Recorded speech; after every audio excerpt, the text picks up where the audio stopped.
dihina ayahnya sendiri karena nikahi pemulung, 4 bulan kemudian balasan menantunya bikin syok. Aku masih ingat hari itu seperti baru kemarin. Hari ketika aku pertama kali bertemu Raka di pasar tradisional dekat rumahku. Saat itu, aku sedang membantu ibuku membeli bahan-bahan untuk masakan malam.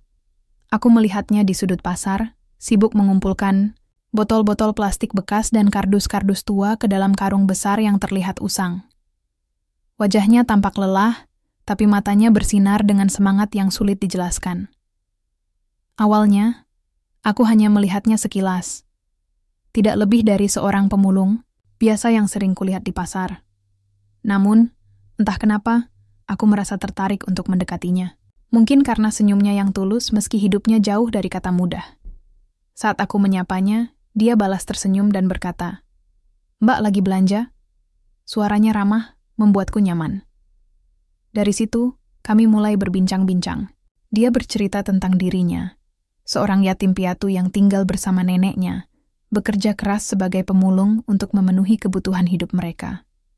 Aku mendengarkan setiap katanya dengan penuh perhatian, dan entah bagaimana hatiku mulai tergerak oleh kesederhanaan dan ketulusannya. Sejak hari itu, aku sering datang ke pasar hanya untuk melihatnya. Kami mulai bertemu lebih sering, dan hubungan kami pun berkembang menjadi sesuatu yang lebih dalam. Setiap kali bersamanya, aku merasa damai. Tidak ada kemewahan atau janji-janji manis, hanya kejujuran dan cinta yang tulus. Meskipun aku tahu latar belakang kami sangat berbeda, aku tidak bisa menyangkal bahwa hatiku sudah memilihnya.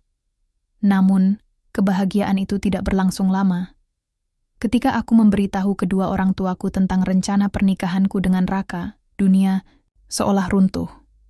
Ayahku, Pak Hadi, langsung marah besar. Ia menggebrak meja makan saat aku mencoba menjelaskan bahwa aku mencintai Raka dan ingin menikah dengannya. "Kamu gila, Nisa. Apa kamu tidak malu? Menikahi seorang pemulung? Apa yang akan tetangga bilang tentang keluarga kita?" Bentaknya dengan suara menggelegar.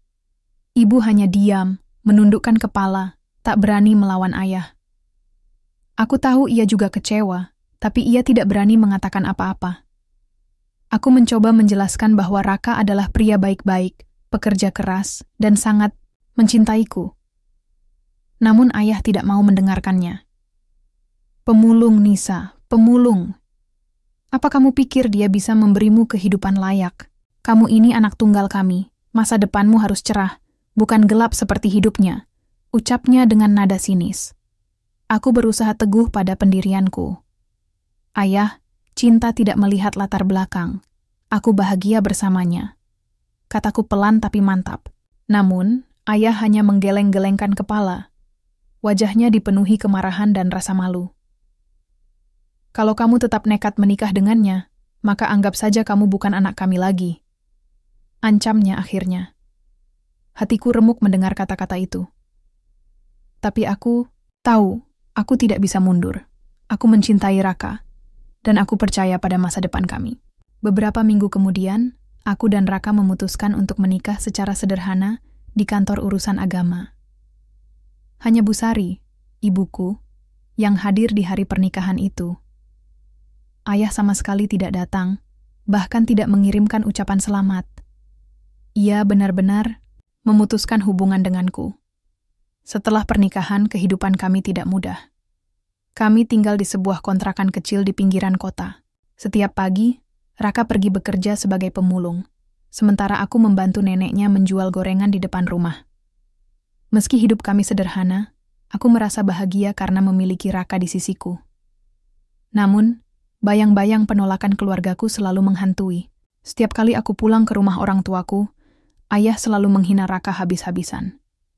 "Lihat kamu sekarang, Nisa. Jadi istri pemulung, hidup susah. Apa kamu puas?" katanya dengan nada merendahkan.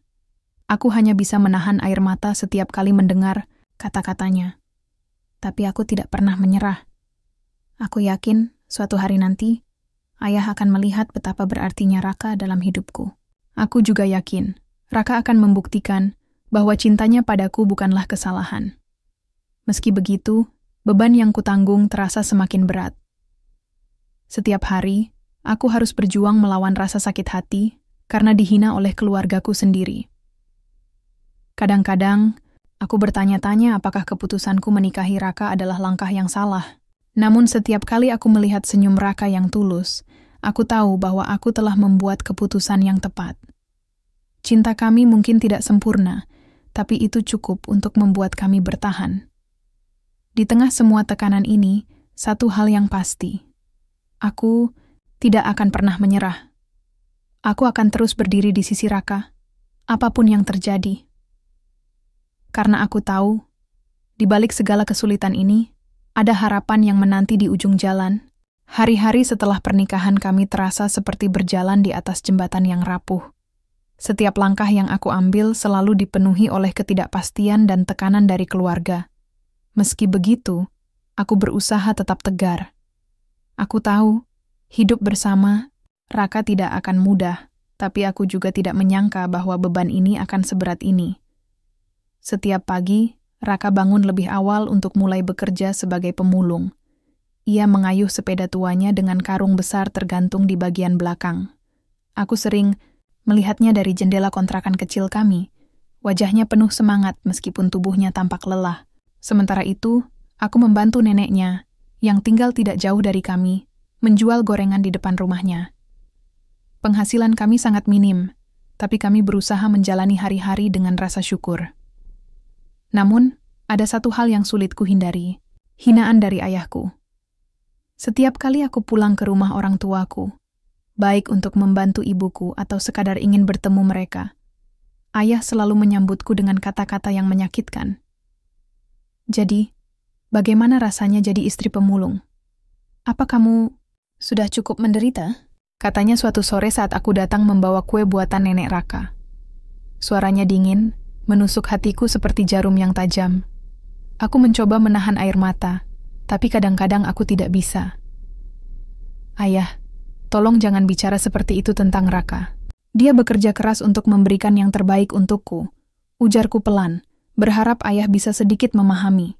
Namun, ayah hanya tertawa sinis. Keras? Memulung sampah itu disebut kerja keras? Nisa, kamu benar-benar buta. Lihat dirimu sekarang. Kamu dulu anak tunggal yang dimanja, sekarang jadi istri pemulung. Apa kamu tidak merasa malu? Kata-kata itu terus terngiang di telingaku bahkan setelah aku meninggalkan rumah orang tuaku.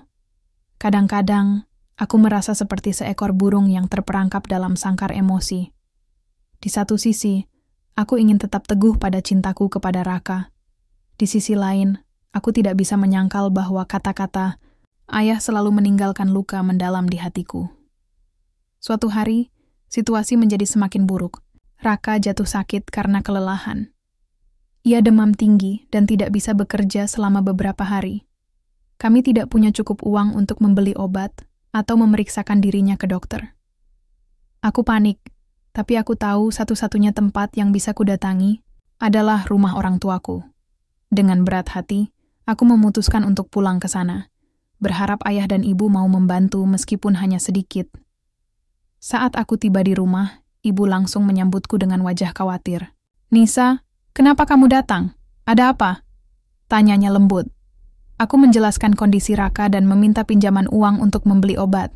Namun, sebelum ibu sempat menjawab, ayah muncul dari ruang tamu. Wajahnya langsung berubah masam saat melihatku. Jadi, sekarang kamu datang minta bantuan? Setelah kamu menikahi pemulung itu, sekarang kamu kembali ke sini karena dia tidak bisa memberimu apa-apa? Bentaknya dengan nada penuh kemarahan. Ayah, Raka sedang sakit. Kami tidak punya uang untuk membeli obat. Tolong, hanya kali ini saja, pintaku dengan suara bergetar.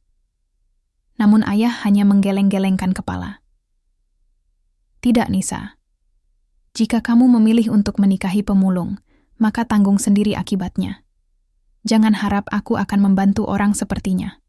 Hatiku hancur mendengar kata-kata itu. Aku merasa seperti ditolak oleh darah dagingku sendiri. Tapi aku tidak punya pilihan lain. Aku harus kembali ke kontrakan dan mencari cara lain untuk membantu Raka. Saat aku tiba di rumah, Raka masih terbaring, lemah di kasur tipis kami. Melihat wajahnya yang pucat, Aku merasa semakin putus asa. "Kenapa kamu kelihatan begitu sedih?" Tanyanya lemah saat aku duduk di sampingnya. Aku gagal mendapatkan uang untuk obatmu," jawabku, suaraku nyaris pecah. Raka tersenyum lemah. "Jangan khawatir, sayang. Aku akan baik-baik saja.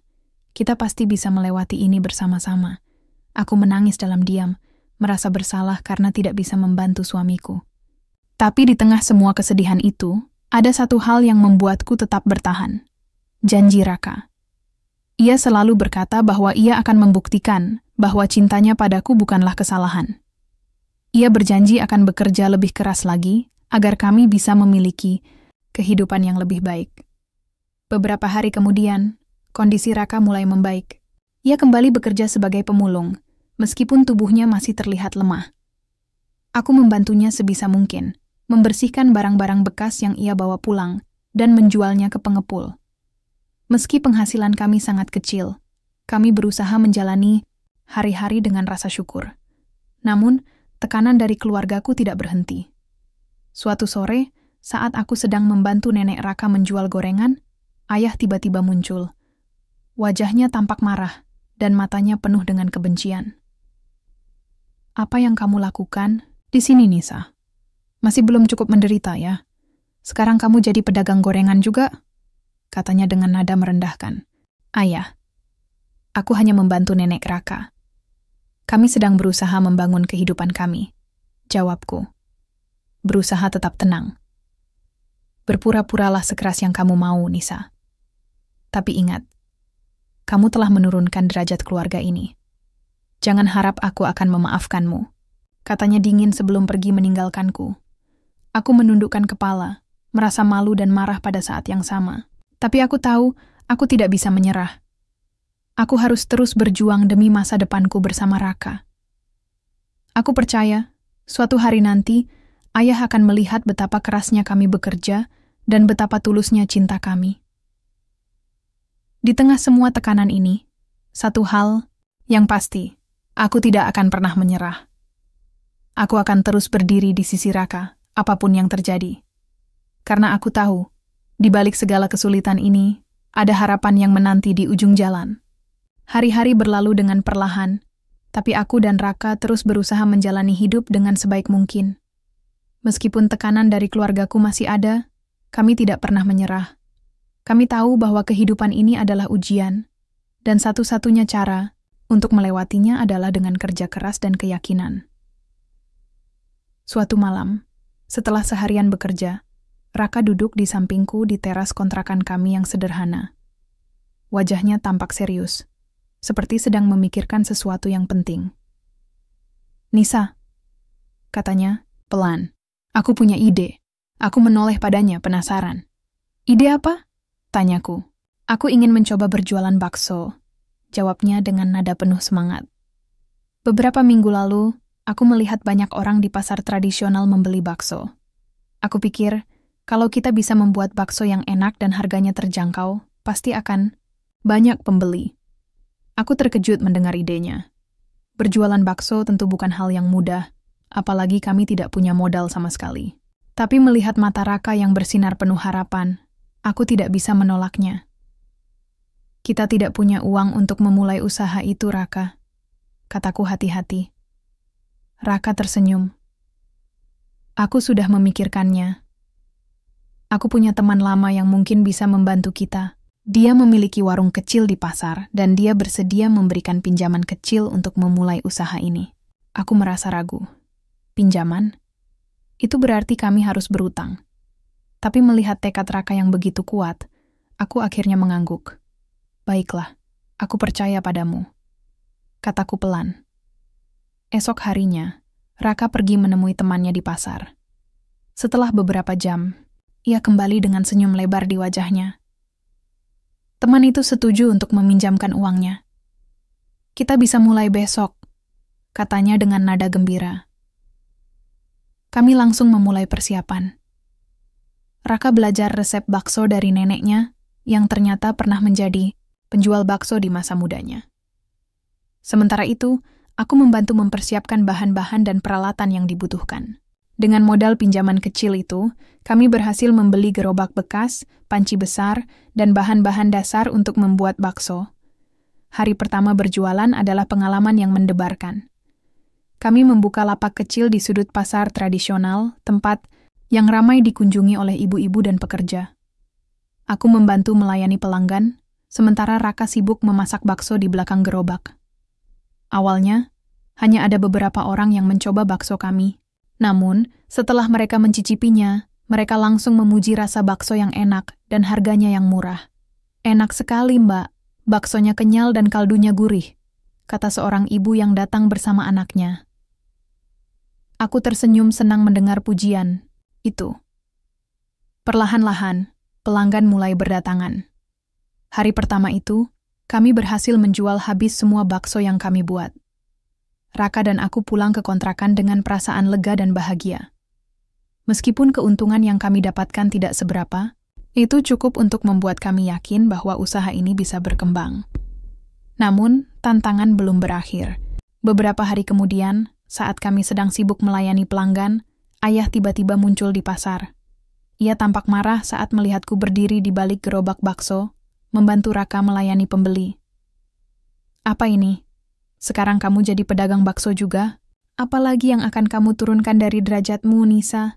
bentaknya dengan suara keras. Pasar yang tadinya ramai tiba-tiba menjadi sunyi. Semua mata tertuju pada kami. Aku merasa malu, tapi aku tidak mau menyerah.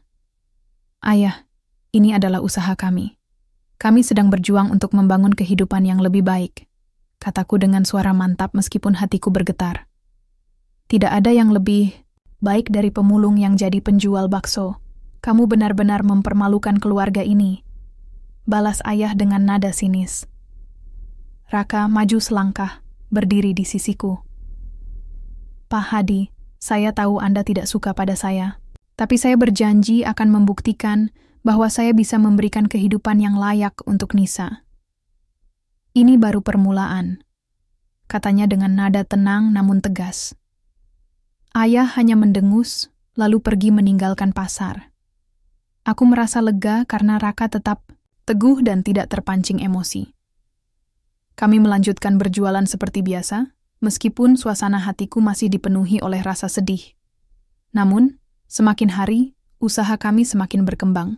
Pelanggan mulai berdatangan lebih banyak, dan kami bahkan harus memesan bahan-bahan dalam jumlah yang lebih besar. Raka mulai mempekerjakan satu orang untuk membantu kami di gerobak. Aku merasa bangga melihat bagaimana Raka mengelola usaha ini dengan penuh dedikasi.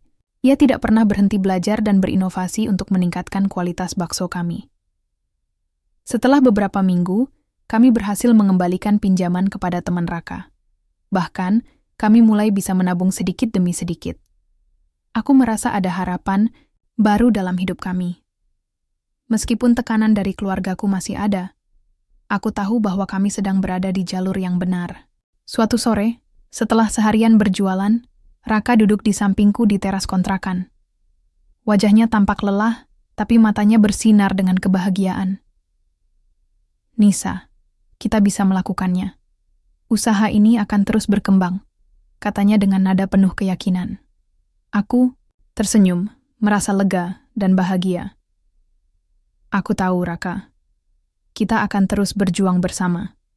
Di tengah semua kesulitan ini, satu hal yang pasti, kami tidak akan pernah menyerah. Kami akan terus bekerja keras untuk membuktikan bahwa cinta kami bukanlah kesalahan. Dan aku yakin, suatu hari nanti, ayah akan melihat betapa kerasnya kami berjuang dan betapa tulusnya cinta kami." 4 bulan telah berlalu sejak kami memulai usaha bakso di pasar tradisional. Awalnya, aku tidak pernah membayangkan bahwa usaha kecil-kecilan ini akan berkembang begitu pesat. Setiap hari, gerobak bakso kami semakin ramai dikunjungi pelanggan.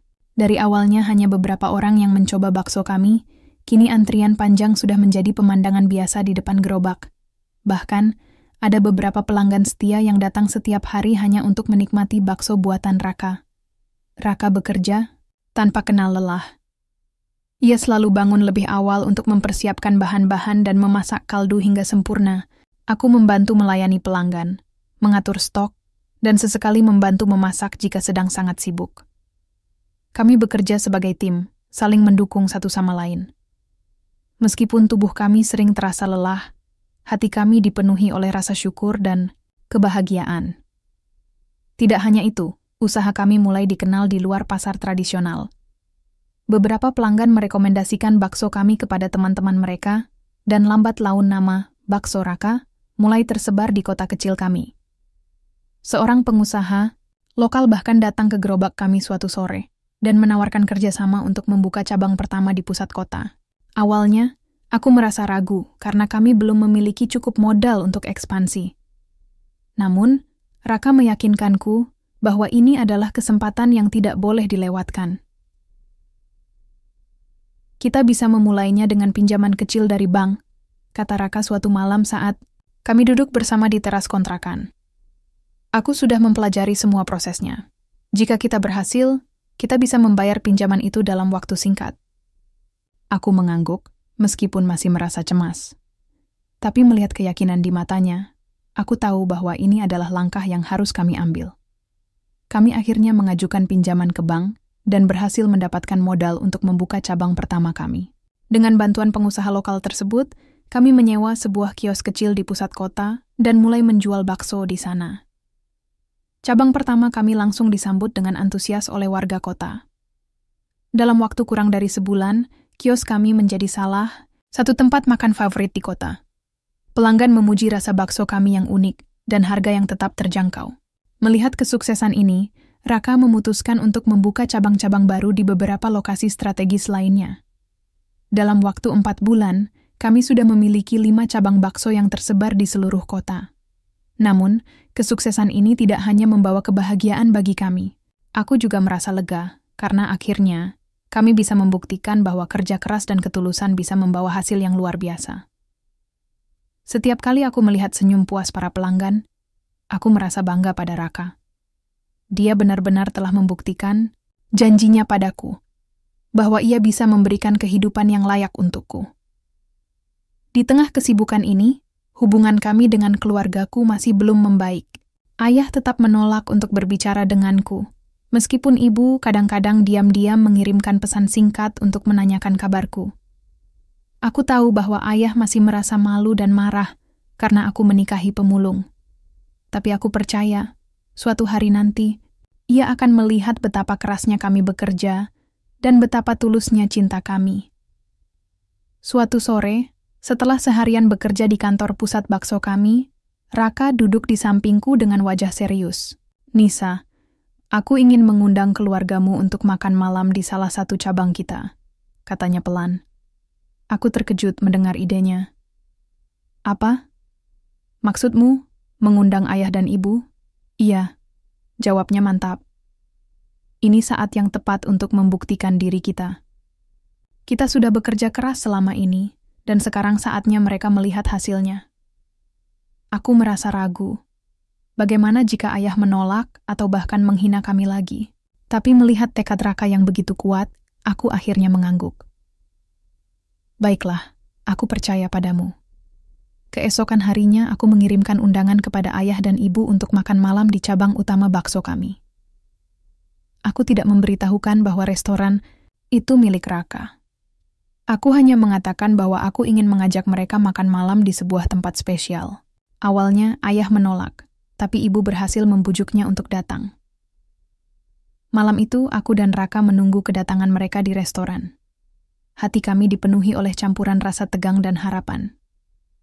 Akhirnya, ayah dan ibu tiba. Wajah ayah tampak dingin, sementara ibu tersenyum tipis. Mereka duduk di meja yang telah kami siapkan, dan aku mulai memesan makanan untuk mereka. "Apa ini tempat yang kamu maksud, Nisa?" tanya ayah dengan nada sinis. "Restoran bakso? Apa kamu pikir ini tempat yang pantas untuk keluarga kita?" Aku menahan napas, takut akan reaksi ayah.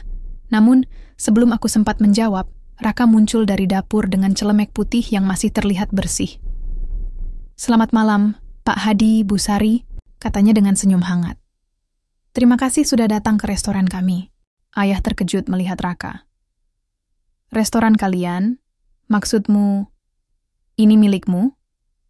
Raka mengangguk. "Iya, Pak. Ini adalah salah satu cabang bakso Raka. Kami sudah memiliki 5 cabang di kota ini. Dan alhamdulillah, bisnis kami berkembang dengan baik. Ayah terdiam, wajahnya dipenuhi oleh kebingungan dan rasa tidak percaya. Ia melihat sekeliling restoran, memperhatikan betapa ramainya tempat itu. Para pelanggan tampak puas menikmati bakso, dan beberapa di antaranya bahkan memuji rasa bakso kami. Inilah hasil kerja keras kami selama 4 bulan terakhir, lanjut Raka. Saya tahu Anda tidak pernah percaya pada saya, Pak Hadi. Tapi saya ingin membuktikan bahwa saya bisa memberikan kehidupan yang layak untuk Nisa. Ini bukan tentang status sosial, tapi tentang cinta dan komitmen. Ayah tidak berkata apa-apa. Ia hanya duduk diam, wajahnya penuh dengan emosi yang sulit diartikan. Ibu menatap Raka dengan mata berkaca-kaca, sepertinya ia merasa bangga melihat perjuangan kami. Setelah beberapa saat, ayah akhirnya angkat bicara. Aku tidak tahu harus berkata apa, katanya pelan. Aku hanya ingin yang terbaik untuk Nisa. Dan inilah yang terbaik untuk Nisa, balas Raka dengan nada tenang.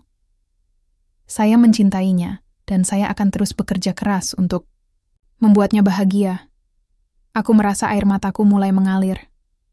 Selama ini, aku selalu berharap ayah bisa melihat betapa tulusnya cinta Raka padaku. Dan malam itu, akhirnya ia melihatnya. Malam itu, suasana di restoran bakso Raka terasa begitu tegang. Ayahku duduk dengan wajah penuh emosi yang sulit diartikan, campuran antara rasa malu, kebingungan, dan mungkin sedikit penyesalan. Ibu hanya diam, matanya berkaca-kaca saat ia melihat bagaimana Raka berdiri teguh di sampingku, membela cinta kami dengan sepenuh hati. Aku sendiri merasakan jantungku berdebar kencang, menunggu reaksi ayah yang bisa saja mempermalukan kami lebih jauh. Namun, untuk pertama kalinya dalam beberapa bulan terakhir, aku melihat sesuatu yang berbeda dari ayah. Ada keraguan di matanya, seperti ia mulai menyadari bahwa selama ini ia salah menilai Raka.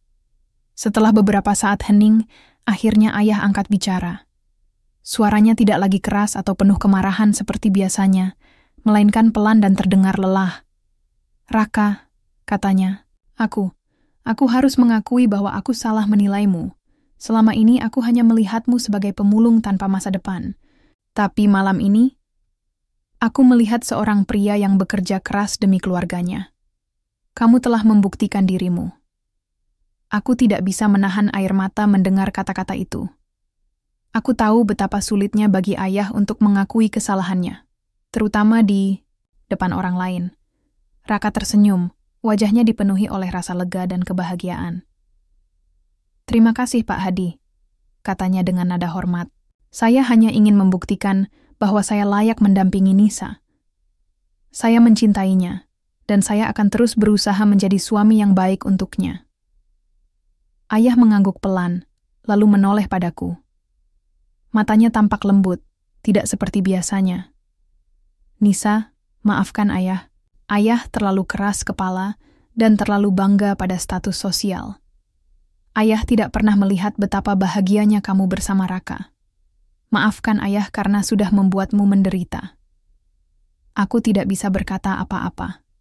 Air mataku terus mengalir, tapi kali ini bukan karena kesedihan, melainkan karena kelegaan dan kebahagiaan. Aku langsung memeluk ayah, merasakan kedekatan yang sudah lama hilang di antara kami. Tidak apa-apa, ayah, kataku pelan. Aku tahu ayah hanya ingin yang terbaik untukku, dan aku juga ingin ayah tahu bahwa Raka adalah yang terbaik untukku. Ibu ikut menangis, memeluk kami berdua. Suasana yang tadinya tegang berubah menjadi hangat dan penuh haru. Malam itu, kami akhirnya bisa melepas semua beban yang selama ini membebani hubungan kami. Setelah makan malam, ayah dan ibu pulang dengan wajah yang lebih tenang. Sebelum pergi, ayah sempat berjanji untuk datang lagi ke restoran bakso kami.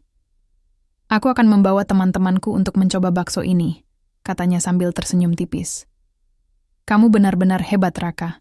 Setelah mereka pergi, aku dan Raka duduk di teras restoran, menikmati udara malam yang sejuk.